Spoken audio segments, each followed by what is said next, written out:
Hi, everyone. This is Rosemary Coates in Silicon Valley. I'm your host for this edition of the Frictionless Supply Chain podcast. I'm the executive director of the Reshoring Institute, where we help companies bring back or expand their operations in the U.S. I'm also a contributing writer to Supply Chain Management Review. Today, I'm welcoming my guest, Annie Paredes, the Director of Customer Service and Business Development for CBX Global, a full-service logistics company with operations worldwide. Annie is in Honduras today, so we have lots of questions for her about the Central American region and what's going on in Honduras. She runs CBX operations in Central America, but I'm going to let Annie tell you about all this, so let's get started. Welcome, Annie. Thank you so much, Rosemary, for having me here. Yes, I am the Director of Customer Service and Business Development for CBX Global in Central America. I am based in Honduras. I live here with my husband and twins who are 8 years old. And CBX has been in Central America for over 20 years. We started off as a freight forwarder providing ocean and air freight to the manufacturing industry.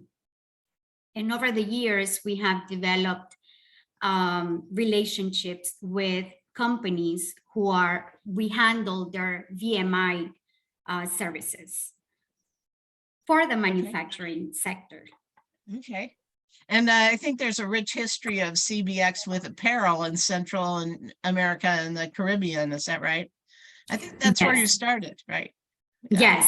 Yes. The apparel industry in Central America, especially in Honduras, is a strong one and is continuing developing year by year. And we not only have companies who manufacture apparel, but we also have textile companies producing fabric. We have companies who have settled to provide, chemicals, dyes, and any other raw materials for that industry. Okay. Yeah, I know CBX does all kinds of freight forwarding and logistics services worldwide today, but I want to focus specifically on apparel and what's going on in Central America as we continue on with our discussion here. So you deal with a lot of textile and apparel manufacturers, as you mentioned, in Honduras, but you also are overseeing the whole region. Is apparel the main manufacturing focus in the Central American region for you? Yes, it is. That is our main focus. We want to be predominant in the industry for the apparel industry. We have regional trucking services supporting the supply chain for apparel. We are providing warehousing and distribution services, custom clearance, ocean and air freight, all related to apparel industry, and not only apparel, but within the free zone regimens primarily. Oh, yeah, so I want to talk about free zones in a minute, but just prior to that, tell us a little bit about your background and how you ended up in Honduras. Well, Rosemary, I was born in Honduras. But at the age of 11, my mom decided to migrate to the United States. And thanks to her efforts, I was able to conclude my education with a BBA in operational management at Baruch University. And right after that, I landed a job at NYU in the Human Resources Department. So while being in such a great university as NYU is, I was able to register at the SCPS for a variety of programs that allowed me to develop my career the way I have done so far. And then you came back and took the job in Honduras, is that right? Well, then I fell in love with my Ah, husband, who is in Honduras, and we got married in 2005. And ever since then, I have been living here. And in 2009, I had the great opportunity to join CBX Global as station manager. okay. And so now you oversee all of the Central American countries, is that right? Yes, we have 4 stations in Central America. We have offices in Nicaragua, Guatemala, El Salvador, and Honduras. Altogether, over 200 employees. Wow. Okay. Very interesting. So tell us about the development of the apparel and textile industry in the region. I guess it's attractive for a number of reasons. It's certainly close proximity to North America. It's low-cost labor region. There's English speakers, is that right? Can you tell us a little bit about the industry? Yes, Central America, but primarily Honduras, has many advantages that are attractive to the US market, particularly the geography.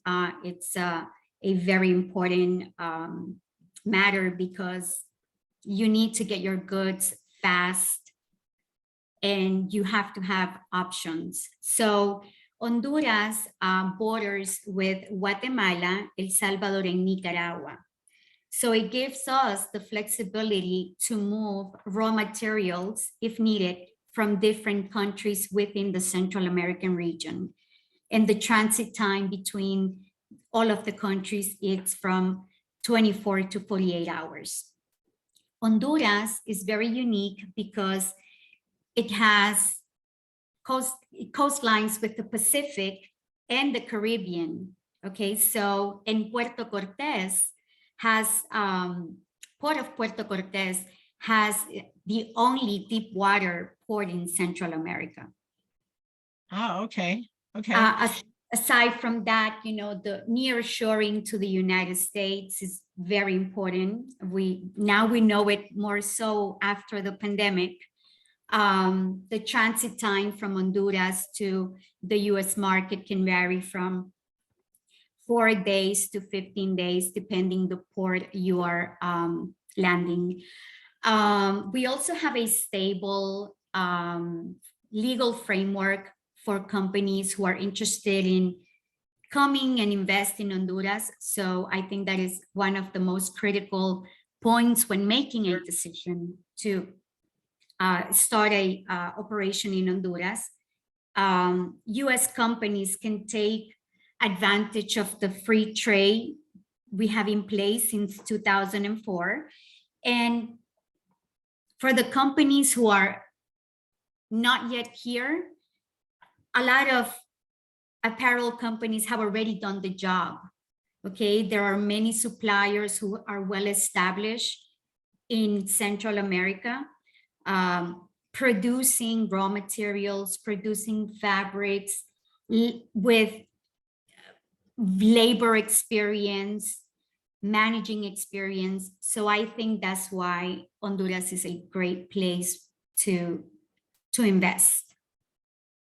So you mentioned free zones before. Can you explain what a free zone is?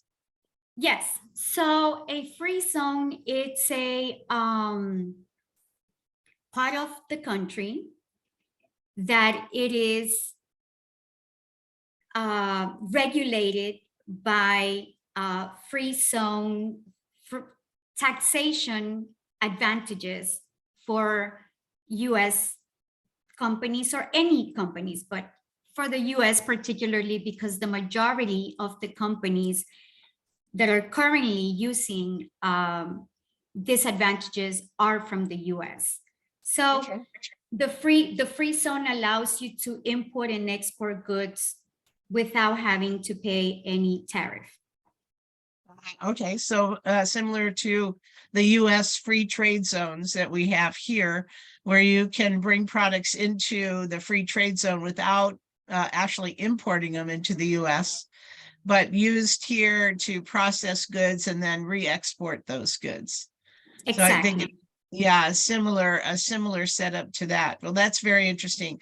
And then you said there was also a free trade agreement with Central America and the US, is that right? So, DR and the US, yes. okay, And all right. So that allows for tariff-free importation into the US, I believe, for developing countries.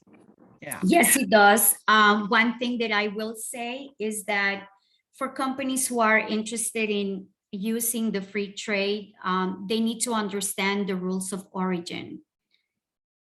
That is a critical point. Yeah, yes, for sure. Can you talk about that a little bit, what the rules of origin? Because there's probably listeners who don't deal with country of origin issues on a daily basis. Can you talk about that a little bit?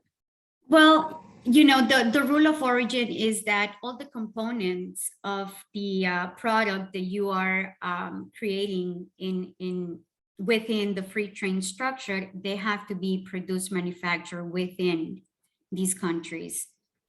And some regulations are within the regulation. There are some flexibilities depending on the percentage of the product that you are using, but it's basically you need to understand that the free trade allows these countries to be able to produce within the regions.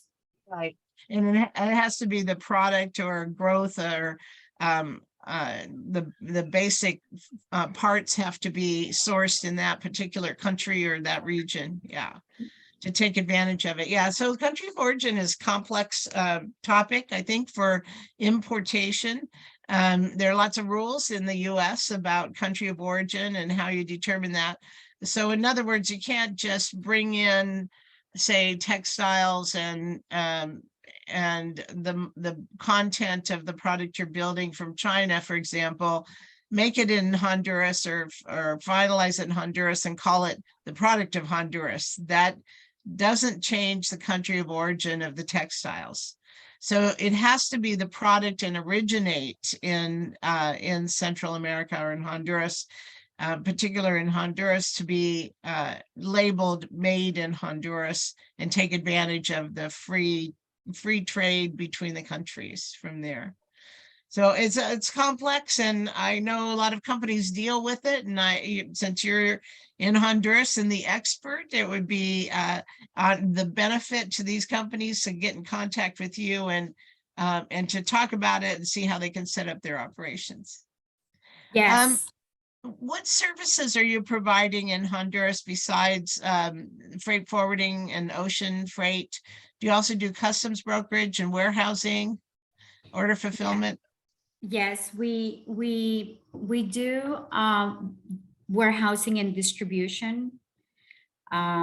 Within that framework, we also do VMI. Your And managed inventory? then, yes, vendor managed inventory.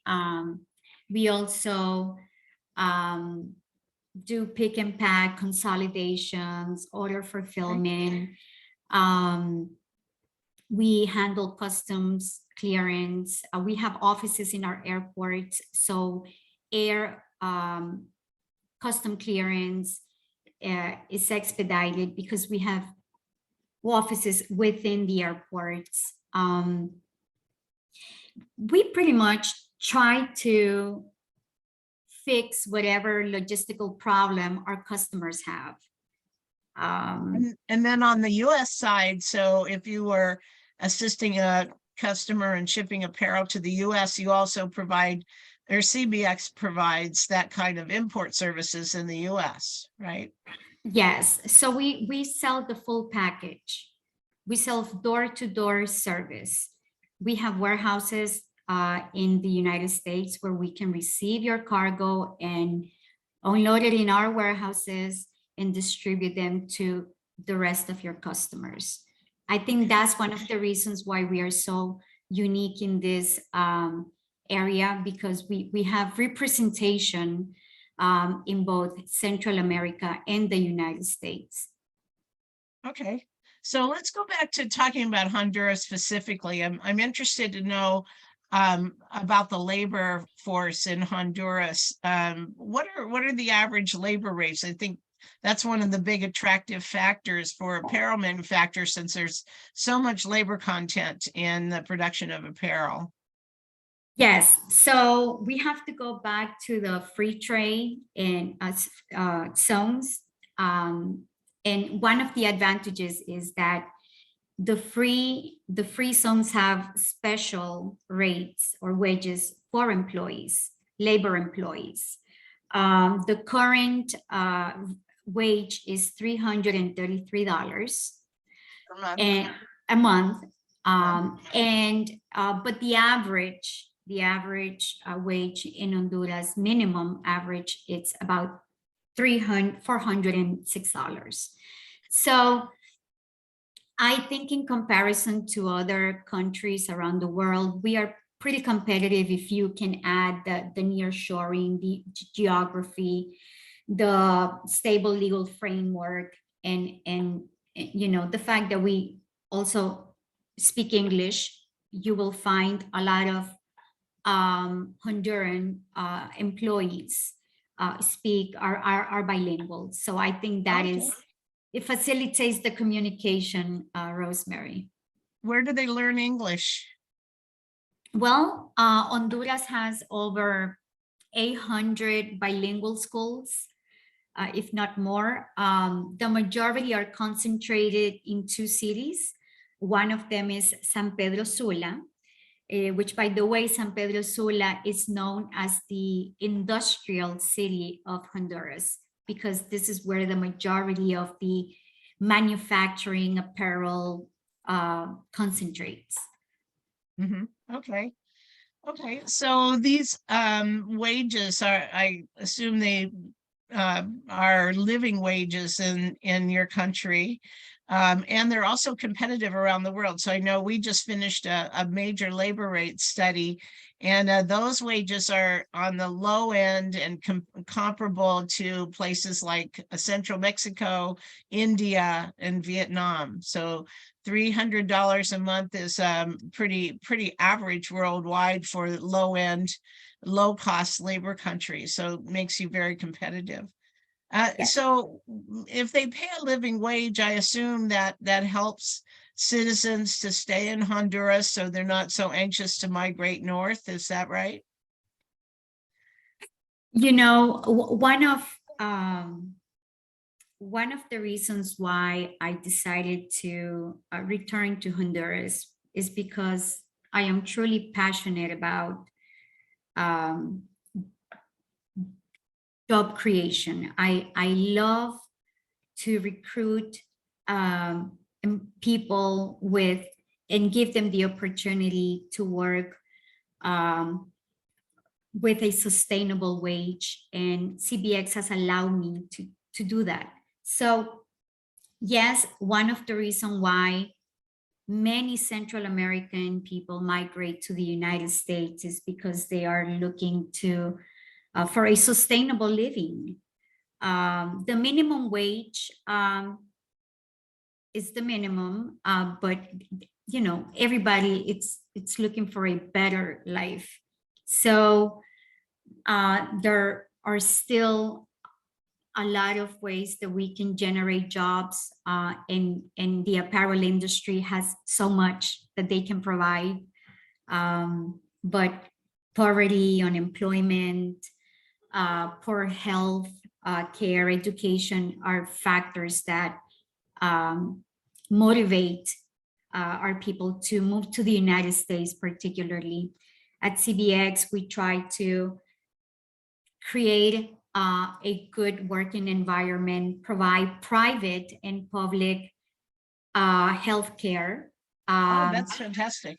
Yes, we do not pay the minimum because although, you know, it's supposed to be enough to get by, we want our employees to enjoy their lives, to have a meaningful living. So Very interesting. So do you have any advice for companies that might want to locate their operations in Honduras? yes, I will say to all the listeners right now, it's very important that if you are interested in investing in Honduras, do some research. Find out if Honduras provides all your primary non-negotiable requirements. Make sure that your raw materials are accessible to you within the region, not only Honduras, okay? And we are waiting with open arms at CBX Global, with assisting you, providing you with tools or contacts that may be able to answer any questions you have. But ultimately, do some research, and I think that will give you some sense of comfort, and it will allow you to make a good decision. Well, thank you so much for joining us today, Annie. It was really interesting to talk to you and to learn about this region that's so important to the trade with the U.S. and particularly in the apparel industry. Can you please give us your contact information if listeners want to learn more about CBX or to get in touch with you? Yes. Okay. So my email is Paredes, is my last name, so I will spell it out. APAREDES@cbxglobal.com. I can be reached at 504-3392-4144. If you want to request a quote, you can email us at sales@cbxglobal.com. Right. And you can listen to more Frictionless Supply Chain podcasts posted on Supply Chain Management Review's landing page, iTunes, Google Podcasts, Spotify, or wherever you get your podcasts. And you can reach me, Rosemary Coates, at rcoates@reshoringinstitute.org, and visit our website at www.reshoringinstitute.org, where we publish all of our research on manufacturing in America. Thanks and have a great day. Thank you.